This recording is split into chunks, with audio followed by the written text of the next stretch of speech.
بسم الله الرحمن الرحيم. الحمد لله وحده والصلاة والسلام على من لا نبي بعده. أما بعد فأعوذ بالله من الشيطان الرجيم. بسم الله الرحمن الرحيم. يا أيها الذين آمنوا ادخلوا في السلم كافة ولا تتبعوا خطوات الشيطان. قال النبي صلى الله عليه وسلم: ألا إن التقوى ملاك الحسنات، أو كما قال النبي عليه الصلاة والسلام. رب اشرح لي صدري ويسر لي أمري واحلل عقدة من لساني يفقهوا قولي. اللهم صل على سيدنا مولانا محمد في أول وأوسط وآخر کلامنا. قابل قدر علماء کرام، سامعین نظام، اللہ تعالیٰ کا بے پناہ کرم ہے، احسان ہے. اللہ تبارک تعالیٰ نے آج ہمیں یہاں اپنے پاکیزہ گھر میں ایک مقدس دن میں ایک مقدس مطہر نسبت سے جمع فرمایا. اللہ تعالی ہمارے جمع ہونے کو، کہنے کو، سننے کو قبول فرمائے، دنیا اور آخرت میں کامیابی کا ذریعہ اور سبب بنائے. ہر چیز کا ایک موقع، ایک محل، ایک وقت ہوتا ہے. جمعہ کا جو خطبہ ہوتا ہے وہ اسلامی میڈیا ہے. 500 آدمی آئے، 25 آدمی آئے، اس میں جمعہ کی رحمتیں، جمعہ کی برکتیں، دین کی عظمت، مقام کی عظمت، مقام کا تقدس اس میں رہتا ہے. کسی بڑے میدان میں 2 کروڑ لوگ جم جائیں، امام حرم کو بیان کے لیے بلایا جائے، جمعہ کا مقام کہاں سے لا سکتے ہیں آپ؟ جگہ کا تقدس کہاں سے لا سکتے ہیں آپ؟ اسی لیے اللہ کے نبی صلی اللہ علیہ وسلم نے جمعہ کے چھوڑنے والے کے لیے بہت سخت وعید ارشاد فرمائی اور جمعہ کی بڑی اہمیت بیان فرمائی. کاروبار کسی بھی موقع پر بہت مشکل سے حرام ہوتا ہے. عشاء کی نماز ہے، عصر کی نماز ہے، ظہر کی نماز ہے، تراویح کی نماز ہے. مالک ایک جگہ جا کر جماعت سے پڑھ لیا 9 بجے والی، کام والا 10 بجے جا کر پڑھ لیا، کوئی پرابلم نہیں. لیکن جمعہ کے بارے میں یہ بات کہی گئی: اذا نودی للصلاۃ من یوم الجمعہ فاسعوا الی ذکر اللہ، دوڑ کر آؤ. دوسری نمازوں کے اندر، وہ عید الفطر کی نماز ہو، عید الاضحیٰ کی نماز ہو، صلاۃ الاستسقاء ہو، تراویح یا فرض نمازیں ہوں، علماء نے لکھا ہے کہ مسجد میں دوڑنا مسجد کی بے ادبی ہے. ایک آدمی سوچ رہا ہے کہ مجھے رکوع مل جائے گا تو جماعت مل جائے گی. تیری جماعت جانے دے، لیکن دوڑ نہیں سکتا. لیکن جمعہ کے لیے کہا کہ فاسعوا الی ذکر اللہ، دوڑ کر آؤ. وذروا البیع، یہ جو دھندا چلتا ہے، 1:30 کی نماز اس نے پڑھ لی، 2:30 کی نماز مالک نے پڑھ لی، یجمان نے پڑھ لی، کام یہ اس میں نہیں چلتا. وقت کے شروع ہونے کے بعد حلال کاروبار خنزیر کے گوشت کی طرح، شراب کی طرح، نجس عین کے کاروبار کی طرح، سود کی طرح، رشوت کی طرح حرام ہو جاتا ہے. مسجدوں کے اندر جمعہ میں خوشبو لگانا جمعہ کی سنتوں میں سے ہے. پاکیزہ کپڑے پہننا جمعہ کی سنتوں میں سے ہے. مسجد کے احاطے میں عطر کا کاروبار ہوتا ہے. حتیٰ کہ علماء نے لکھا ہے مجھے یہ واسکوٹ پہننا ہے جمعہ کے لیے، جبہ پہننا ہے جمعہ کے لیے. عین وقت میں جب میں تیاری کر رہا تھا اس میں بٹن نہیں تھا، اس کے اندر کچھ گڑبڑ تھی، کہا کہ وہ بھی درست نہیں کر سکتے. تلاوت نہیں کر سکتے، ذکر نہیں کر سکتے۔ اللہ کے نبی صلی اللہ علیہ وسلم نے جمعہ کے بیان کو اسلامی وہ میڈیا جسے انٹرنیٹ کی ضرورت نہیں ہے، کرنٹ کی ضرورت نہیں ہے، سیٹلائٹ کی ضرورت نہیں ہے، موبائل کی ضرورت نہیں ہے، پچھلی جمعہ سے اس جمعہ تک جو احوال آتے اللہ کے نبی صلی اللہ علیہ وسلم، بخاری نے باب باندھا ہے رسول پاک صلی اللہ علیہ وسلم کا جمعہ کا خطبہ کیسے ہوتا تھا۔ کوئی بات پیش آ جاتی، چٹ فنڈ کا مسئلہ پیش آیا، ماٹی کیس کا مسئلہ پیش آیا، نوجوان گیموں کے اندر پڑ گئے، جوے سٹے میں پڑ گئے، اللہ کے نبی صلی اللہ علیہ وسلم اپنی شہادت کی انگلی آسمان کی طرف کرتے ہوئے فرماتے ما بال قوم یفعلون قضا و قضا، کیا ہو گیا ہے اس قوم کو؟ راوی کہتے ہیں آپ کا چہرے انور انار کے دانوں کی طرح سرخ ہو جاتا اور آپ کے وقت مبارک کی سفیدی جھلکنے لگتی، چمک دکھنے لگتی۔ علماء سے دور ہوئے، جمعہ سے دور ہوئے، اب بھی امام صاحب اردو بیان چلتا رہے گا، عربی پہلا خطبہ چلتا رہے گا، دوسرا خطبہ چلتا رہے گا۔ کون سا کام تم مسلمانوں کا کر رہے ہو؟ قبر کے اندر منکر نکیر کفن پھاڑ کر ختنہ نہیں دیکھتے، نام نہیں پوچھتے، خاندان نہیں پوچھتے۔ کون سا کام اسلام کا؟ چہرہ غیروں کا، لباس غیروں کا، کلچر غیروں کا، تہذیب غیروں کی، برتھ ڈے غیروں کا، اینیورسری غیروں کی۔ اب گنیش بھی بٹھاؤ، ہولی بھی کھیلو۔ یہ کام، یہ ایک مرض ہوتا ہے تو ڈاکٹر اس کا علاج کرتا ہے، سر کے بالوں سے لے کر پیر کے ٹخنے تک، انگوٹھے تک۔ کون سی چیز اسلامی ہے آپ کی؟ جورو کا رہن سہن، شادی کا معاملہ۔ میں کہتا ہوں کہ ہندوستان کے اندر مدارس پر، مکاتب پر، مساجد پر تلواریں لٹک رہی ہیں، آپ کو معلوم نہیں، ضرورت بھی نہیں۔ کیا فرق پڑتا ہے قبرستان کے اندر قبر کھود کر منہا خلقناکم بول کر مردہ ڈالنے میں، اور کیا فرق پڑتا ہے شمشان گھاٹ کے اندر مردے کو جلانے میں؟ ابراہیم علیہ السلام کے زمانے سے قربانی چلی آ رہی ہے۔ اب یہ پوچھتا ہے خطیب صاحب سے، امام صاحب سے، گئے بار اللہ کے نام کو قربانی دیا، یہ بار رسول کے نام پر دینا کیا؟ کتنے 100 سال، 1000 سال آئی فون ماں کے پیٹ سے سیکھ کر آتا ہے، آئی فون کیسا چلانا، ٹوپی کیسا پہنانا، دھوکہ کیسا دینا۔ اس کی کوئی اسکول ہے؟ واٹس ایپ کے اندر آپ کرائم اسٹوری دیکھیے گا، فلم بنانے والے ان کی عقلیں دنگ رہ جاتی ہیں۔ دیکھو وہ چاہ رہے ہیں ہندو راشٹر بنانا، آپ کہہ دو راشن کے کارڈ سے غلطی ہو گئی، مذہبی خانے میں مسلمان لکھا کر ہم فجر نہیں پڑھتے، ہم ظہر نہیں پڑھتے، ہم عصر نہیں پڑھتے، ہم قرآن نہیں پڑھتے، ہم تلاوت نہیں کرتے، ہم عورت کو پردہ نہیں دیتے، ہم حلال نہیں کھاتے، ہم جمعہ میں آتی۔ کون سی چیز مجھے بتائیے، کچھ تو ہو۔ اگر منکر نکیر کفن پھاڑ کر ختنہ دیکھ رہے، نام دیکھ رہے ہیں، آدھار کارڈ ایک زمانہ آئے گا کہیں گے کہ بھائی مشکل ہے اس کا مسلمان نظر آنا، آدھار کارڈ رکھ دو، آئی ڈی کارڈ رکھ دو، راشن کارڈ رکھ دو۔ یہ نہیں پوچھیں گے، یہ اس کے چہرے کو دیکھ کر مرنے والا جب سکرات کی حالت کے اندر رہتا ہے، چہرے کو دیکھ کر پتہ لگتا ہے کہ منکر نکیر اس کے ساتھ کیا معاملہ کرنے والے ہیں۔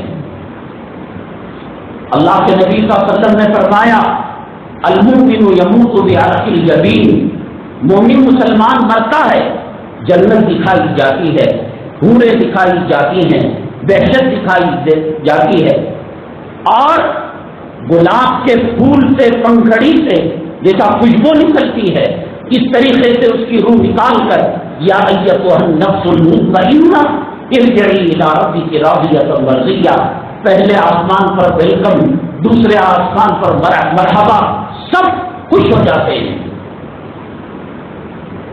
کہاں جا رہے ہیں آپ؟ کہہ دیجیے صاحب ہمیں قرآن پسند نہیں ہے. محفل نکاح ایک تو گناہ وہ ہوتا ہے معلوم نہیں ہے. داڑھی اڑانے کا عذاب تجھے معلوم نہیں. فجر چھوڑنے کا عذاب تجھے معلوم نہیں. زکات کو روکنے کا عذاب تجھے معلوم نہیں. روزوں کو چھوڑنے کا عذاب کیا تجھے معلوم نہیں؟ حج کچھ تماشا نہیں بنایا مسلمانوں نے. 2 دن پہلے غلاف کعبہ کو 20 میٹر اوپر کر دیا گیا. چور حرام کے چٹی کا پیسہ کھا کر، چٹ فنڈ کا پیسہ کھا کر، حرام کی کمائی کھا کر اللہ کے خلاف، کعبے کے خلاف کو بلیڈ سے کاٹ کر چوری کر رہا ہے. دیکھو اب یہ محفل نکاح ختم ہونے کے بعد باہر جا کر لائیو مکہ مکرمہ ڈالو، نماز کا وقت ہو رہا ہوگا، 20 میٹر اوپر اس کو غلاف کو لپیٹ دیا گیا. اللہ کے گھر میں جا کر اللہ کے گھر کے غلاف کی چوری. یہ تصویریں کہاں سے جائز ہو گئی، کس نے جائز کی یہ اللہ کو معلوم. حاجی صاحب، داڑھی والے، متولی، مدرسے کے محتمین اور محلے کے تنظیم کے صدر صاحب نواسی کے ساتھ چل رہی ڈسپلے میں فوٹو ہے. جوڑوں کا کال آ رہا ہے، ریل کے اندر، بس اسٹاپ کے اندر، ایئرپورٹ کے اندر سارے زانی اس کی ڈسپلے میں اس کی جوڑوں کی شکل دیکھ رہے ہیں. یہ کون سا اسلام ہے؟ صحابی جہاد کے لیے گئے، واپس آئے تو بیگم دہلیز پر کھڑی ہوئی تھی. غیرت ہے، شرم و حیا ہے.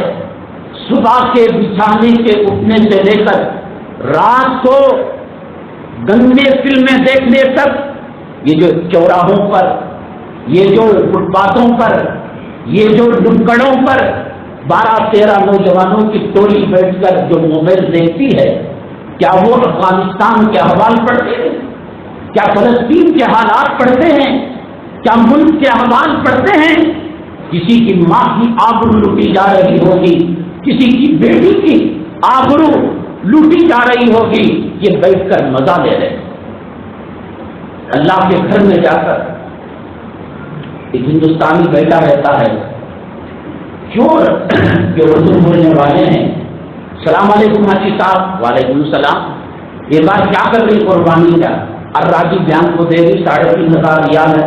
ارے مسلک ان کا الگ ہے، مذہب ان کا الگ ہے، انہوں دیتے نہیں قربانی، دیے تو بھی دوسرے طریقے سے دیتی. اللہ کے کعبے میں مطاف کے اندر بیٹھ کر یہاں تیرا ایمان نہیں بنے گا، یہاں تیرا اسلام نہیں بنے گا، یہاں تیرا عقیدہ درست نہیں ہوگا، تو دنیا کی کون سی جگہ ہے جہاں تو مسلمان بن سکتا ہے؟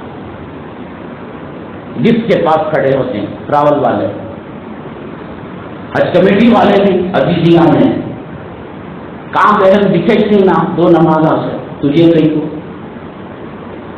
کوئی غیر محرم عورت سے بات کرے، آپ کہے مولانا ذرا دل کو پاک رکھ کر بات کیجیے، تو کمینے تو حضرت یوسف علیہ السلام کے پیشاب کو نہیں لگتا، تیری سامنے والی عورت زلیخا کے چپل کو نہیں لگتی.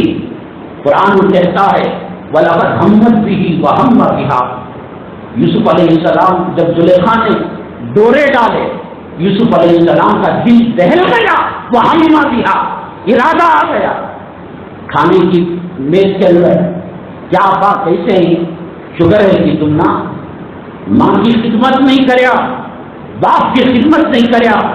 میں بہت تعجب میں تھا کہ جو شیطان نماز سے روکتا ہے، داڑھی سے روکتا ہے، ماں باپ کی خدمت سے روکتا ہے، وہ حج کو کیوں بھیج رہا ہے؟ وہ حجر اسود کا ٹھپا لگ جاتا ہے، اور جسے حجر اسود کا ٹھپا لگ جائے بد نظری وہاں پر کرتا ہے. زنا 17 قسم کا ہوتا ہے، شرمگاہ اس کی تصدیق اور تکذیب کرتی ہے. جیسے چک کے اندر نام لکھا جاتا ہے، رقم لکھی جاتی ہے، اونر مالک سائن کرتا ہے، اسی طریقے سے آنکھ کا زنا ہے، دل کا زنا ہے، ہاتھ کا زنا ہے، دماغ کا زنا ہے، چھونے کا زنا ہے، خیالات کا زنا ہے. اب وہ کہہ رہا یہاں کرے تو تو ایک BTS کے اندر بیٹھ کر نہیں ماریا تو ایک گناہ, بازار میں نہیں ماریا تو ایک گناہ, حرم میں ایک نیکی 1 لاکھ کے برابر تو ایک زنا 1 لاکھ زنا کے برابر, جان بر. ارے بھائی وہ فاسق جو فجر کو نہیں آتا, مجھے تعجب ہوتا ہے. اللہ کے نبی صلی اللہ علیہ وسلم نے فرمایا فجر کی نماز پڑھنے کے بعد اشراق تک جو جگے وہ اپنے مسجد میں جگے, ذکر کرے یا اپنا گھر چلا جائے, سودا کاٹے, چائے کی تیاری کرے, بچوں کو ٹیوشن اسکول کی تیاری کرے. اللہ کے نبی صلی اللہ علیہ وسلم نے فرمایا حج مقبول اور عمرہ مقبولہ کا اسے ثواب دیتے ہیں. اسے حج کو جانا ہوتا تو اشراق کی نماز پڑھتا, یہ تہجد کی نماز پڑھتا, یہ پکنک کے لیے جا رہا ہے, یہ مزہ لینے کے لیے جا رہا ہے. حرم مکی کے سامنے, اللہ کے کعبے کے سامنے, اس کے قبر کے اندر ہاتھ رکھ کر سامنے والے غیر محرم کو بولتا ہے ذرا اس کی فوٹو پکڑ کر دے. اب وہ سیلفی کی بیماری آئی ہے. اللہ کے نبی صلی اللہ علیہ وسلم نے فرمایا قیامت کے دن کفر و شرک کے بعد سب سے بدترین جو گناہ ہے وہ تصویر کشی ہے. اب وہ عالمہ عالم, وہ انو عالم, اللہ کی قسم ملک الموت ان تک آ سکتا ہے, دلیل قرآن و حدیث سے نہیں دے سکتے. وہ کچھ بہانہ بنا لیتے ہوں گے. بہرحال ہم ہندوستان کے اندر جو حالات آئے ہیں وہ مدارس علماء سے نہ جڑنے کی وجہ سے اور جمعہ کی قدر نہ کرنے کی وجہ سے. میں نے کریم بھائی کو کہا بریانی کھانے کے بعد انڈا سانبر کون کھاتا ہے؟ جمعہ کی نماز کے بعد کوئی مزہ نہیں رہتا, وہ عید کا سما رہتا ہے, گھر میں بریانی پکتی ہے, سب نہا. اب تو نہیں کرتا, اب تو سنڈے منا رہا مسلمان. تو اب نیکسٹ اگر مردم شماری ہو, کاؤنٹنگ ہو, کہنا کہ بھیا ہم سجدے سہو کرتے ہیں, نہ چہرہ ہمارا مسلمان کا ہے, نہ لباس ہمارا مسلمان کا ہے, نہ ظاہر ہمارا مسلمان کا ہے, نہ باطن ہمارا. بولنے کی ضرورت نہیں ہے.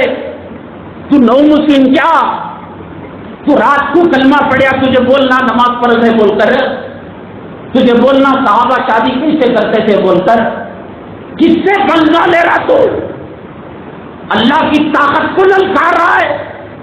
وہ زمین بنانے والا, وہ آسمان بنانے والا, وہ جہنم بنانے والا, وہ جنت بنانے والا, تیرے باپ فرعون کو اس سے پیدا کیا, نمرود کو پیدا کیا, حامان کو پیدا کیا, شداد کو پیدا کیا, ابو جہل کو پیدا کیا, اتبا کو پیدا کیا, شیبہ کو پیدا کیا, ابو لہب کو پیدا. تو کہاں سے آ گیا؟ کیا حدیث میں نہیں فرمایا اللہ کے نبی صلی اللہ علیہ وسلم نے کہ سود کا کاروبار اللہ سے اعلان جنگ ہے؟ ایک کانسٹیبل سے پنگا لے کر بچہ میں دیکھتا ہوں, ایک تھانے دار سے پنگا لے کر بچہ میں دیکھتا ہوں. اللہ سے لے رہا. قوم سمود کی حالت نہیں دیکھا, قوم عاد کی حالت کب سدھرتا ہے تو؟ نہیں تو بول رہا مجھ سے غلط. ایک کام کرو, چینج آف ریلیجن ڈاکومنٹ بنا کر آدھار کارڈ کے اندر, راشن کارڈ کے اندر, ID کارڈ, وہ سب کام دیکھو. اب وہ لمبی ہو جاتی ہے بات. من طرف الصلاۃ متعمدا فقط کفر, جو جان بوجھ کر نماز چھوڑے وہ کافر ہو جاتا ہے. اب علماء کہتے ہیں عقیدے کے حساب سے اللہ کہے ہم تیری تعبیر کو نہیں مانتے تو کیا ہے؟ حج کے بارے میں وہ یہودی ہو کر مرے یا نصرانی ہو کر مرے مجھے کوئی فکر نہیں. جہاں ایک ایک کے پیچھے کئی سال لگاتے تھے کلمہ پڑھانے کے لیے, اب کہہ رہے یہودی ہو کر مرے. اور زکات نہیں دیا, خطرناک اجزا اس کی قبر کے اندر مسلط ہو رہا ہے. روزہ نہیں رکھا, بددعا ہے وہ تباہ ہو جائے, وہ برباد ہو جائے. جس نے رمضان کا مہینہ پایا اور اللہ سے مغفرت کا پروانہ حاصل نہیں کیا, وہ نو مسلم کو بولا جاتا ہے. جان بوجھ کر غلطی کرنے والا ابو جہل کے نطفے سے پیدا ہوا ہے. شادی کے اندر کیا کچھ نہیں ہو رہا ہے. یہاں بیان کرا لے کر کسے امام صاحب کو دھوکہ دے سکتے ہو, خطیب صاحب کو دھوکہ دے سکتے ہو, اللہ کو دھوکہ نہیں دے سکتے. 70 روپے یہ ہاتھ پھول رہا تو وہ جورو کو، بیٹی کو، بھانو کو، بہو کو کھلا، کسے دکھانے؟ کسے دکھانے یہ خود؟ کیا رسول اللہ صلی اللہ علیہ وسلم نے نہیں فرمایا خوشبو لگا کر جو عورت غیر محرموں کے مجمع میں جاتی ہے فَهِيَ قَضَا وَقَضَا، یہ عالم صاحب پوچھے ہیں، خطیب صاحب پوچھیے، عامل زانیہ، خوشبو لگا کر، اسپرے مار کر، چاند کٹ چولی پہن کر، اونڈے چٹ چولی پہن کر کمر دکھ رہی ہے۔ وہاں صحابی جب جہاد سے آئے، دہلیز میں کھڑی ہوئی بیگم کو دیکھ لیا پردے میں، میان سے تلوار نکال لی، غیرت سے ہی چلی گئی ہے، شرم و حیا کا جنازہ نکل چکا ہے۔ رات کے 2 بجے امریکہ کی سافٹ ویئر کمپنی کے اندر وہ ان کے جھوٹے شراب کے بوتلوں کی کمائی تیری بیٹی کمانے کے لیے جب جاتی ہے، بغل کے اندر ایک غیر محرم بھیڑ کافر مشرک وہ بیٹھا ہوا رہتا ہے اور نیند میں رہتا ہے نائٹ ڈیوٹی کر کر، یہ اس کے منڈے پر منڈی ڈال کر سو رہی ہے اور یہ اس کے منڈے پر، اس کے ران پر ہاتھ ڈال کر سو رہا ہے۔ آقا فرماتے ہیں 2 ملے تو تیسرا شیطان ہوتا ہے۔ تلوار نکال لی، کہا کہ یزمان، میرے آقا، میرے سرتاج، میرے محبوب، میرے مجازی خدا، ایک بات سن لیجیے، پھر سمجھ میں آئے تو تلوار چلا لیجیے۔ کہا کیا؟ گھر میں اجزا آ گیا، بچنے کے لیے میں آئی تھی۔ کہاں گئی وہ غیرت؟ کہاں گئی وہ شرم و حیا؟ سینٹرل کے اندر فلاں حکومت آئی، اسٹیٹ کے اندر آئی، کون ذمہ دار؟ تمہیں ذمہ دار، میں ذمہ دار۔ وَيَعْفُو عَنْ كَثِيرٍ، اللہ کہتا ہے کہ میں نے بہت سارا معاف کیا، وہ معاف کر کر یہ حالت ہے، نہ نماز ہے، نہ روزہ ہے، نہ ہر دوسرا تیسرا گھر ماٹی گیج کا گھر ہے۔ شادی ایک عذاب بنا دیا مسلمانوں نے۔ علماء نے کہا شادی اور زنا ترازو کے 2 پلڑے ہیں، اگر ایک آسان کرو گے تو دوسرا مشکل ہو جائے گا۔ اب زنا آسان ہو گیا ہے اور جو ہے شادی مشکل ہو گئی ہے۔ حضرت عبد الرحمن بن عوف رضی اللہ تعالیٰ عنہ مدینے کی گلیوں میں تشریف لے جا رہے تھے، زعفران کا اثر، پیلا پن، خوشبو، رنگ آپ کے لباس کے اندر دکھائی دیا۔ اس زمانے کی دلہنیں کلر کا استعمال کیا کرتی تھی زعفران کا خوشبو کے لیے، تو ان سے جو ملاقات ہوئی ان کا رنگ ان کو لگ گیا۔ اللہ کے نبی صلی اللہ علیہ وسلم نے فرمایا عبد الرحمن عشرہ مبشرہ میں سے ہیں، نبی صلی اللہ علیہ وسلم کے خصوصی صحابہ، جنتی صحابہ میں سے ہیں، یہ کیا ہے معاملہ؟ فرمایا کہ اللہ کے نبی تک میرا نکاح ہو گیا۔ آپ نے فرمایا اولی ولو بشاتی، ولیمہ کرو چاہے ایک بکری سے کیوں نہ ہو، مجھے بولا نہیں نہ تو، مجھے بلایا نہیں نہ تو، کس سے ادمیاں کو جمع ایسا نکاح ہے؟ کہاں ضروریات زندگی میں ایک ضرورت ہے نکاح، کھانا پینا، چلنا پھرنا، ضروریات زندگی۔ ایک خاتون آئی، رسول اللہ صلی اللہ علیہ وسلم کو پیش کیا، کہا کہ اے آقا میں آپ سے نکاح کرنا چاہتی ہوں۔ آج کون کو بھی بول والے نے لائن مار کو حرام کے بچے، حرام کے حمل وہ نالیوں کے اندر گرائے، کوئی بات نہیں، شادی کی بات کر دے، اس سے بڑا کوئی جرم نہیں۔ عورت نے پیش کیا، آپ آقا آپ شادی کر لیجیے، کہا کہ میں تو نہیں کروں گا۔ صحابی بیٹھے ہوئے تھے، کہا کہ آپ کو پسند نہیں مجھے کرا دیجیے۔ نہ اماں کو پوچھا، نہ بابا کو پوچھا، نہ ہلدی تھی، نہ مرچیاں تھے، نہ شکرانہ تھا، نہ پنڈال تھا، نہ روکتے تھے، نہ بداوت تھا، نہ ادھر کے تھے نہ ادھر کے تھے۔ اور ایک بات کرتی بڑی عزت والی، ہمیں سب حلال کرے، کیا میں جو دے تو تم نہ منظور، تمہیں جو بھوک کھلاتی مجھے وہ منظور۔ گھامٹ بیوقوف، ایمان مجمل ایمان مفصل کا ترجمہ کیا؟ تیری مرضی نہیں چلتی شریعت میں، رضیت باللہ ربا وبالاسلام دینا، شریعت کیا کہتی ہے وہ منظور ہے۔ تو خاتون نے پیش کیا تو آپ نے منع فرمایا۔ ایک صحابی بالکل غریب قسم کے بیٹھے ہوئے تھے، آقا مجھ سے نکاح ان کا پڑھوا دیجیے۔ عورت نے کہا کہ ہاں ٹھیک ہے۔ آپ نے کہا مہر دینے کے لیے کیا ہے؟ میرے پاس کچھ بھی نہیں۔ کہا کہ 2 درہم کا، 1 درہم کا لوہے کا کڑا بھی نہیں ہے، کہا وہ بھی نہیں ہے۔ کہا تجھے قرآن آتا ہے؟ ہاں بلا صورتیں آتی ہیں۔ کہا یہ اپنی بیگم کو سکھا دے، یہی تیرا مہر ہے۔ آدھا گھنٹہ پہلے نہ دلہن کو پتا تھا نہ دلہا کو پتا تھا. اب کیا ہو رہا ہے دیکھ سکتے ہیں آپ. وہ ماں باپ ظالم ہیں اپنے بچوں کے لیے جو شادی کے اندر اسراف کرتے ہیں. اس لیے اللہ کے نبی صلی اللہ علیہ وسلم نے فرمایا برکت والا نکاح وہ ہے جس میں خرچ مہینہ فکری کا ہو, کم سے کم خرچ ہو. 17 قسم کے کھانے کھلا کر فرعون بن سکتا ہے, حامان بن سکتا ہے, اس کے گھر میں سکون نہیں آ سکتا. من اعرض عن ذکری فإن له معیشۃ ضنکا, جو میری آیتوں سے اعراض کرے گا میں اس کی زندگی کو تنگ کر کے رکھ دوں گا. یہ بلڈنگ کو دیکھ کر, یہ امپورٹنٹ کاروں کو دیکھ کر, یہ کارخانوں کو دیکھ کر, یہ جہیز کی ریل پیل کو دیکھ کر فلا تغرنکم الحیات الدنیا, دھوکے میں نہیں آنا. اس کو خوشی مل ہی نہیں سکتی جس کی شادی خلاف سنت ہو. اللہ تبارک تعالیٰ دلہا دلہن کے اندر رحمت برکت نازل فرمائے اور ان کی نسلیں آخرت کے لیے نفع بخش بنائے. اللہ تعالیٰ ہماری حاضری کو قبول فرمائے. اللہ تعالیٰ ہمارے کہنے سننے کو قبول فرمائے. ظالموں کے ظلم سے, فرعون کی فرعونیت سے اور حامان کی حامانیت سے, ابو جہل کی جہالت سے اللہ تعالیٰ ہماری حفاظت فرمائے. ہمیں سدھر کر توبہ کر نئی اسلامی زندگی گزارنے کی توفیق نصیب فرمائے.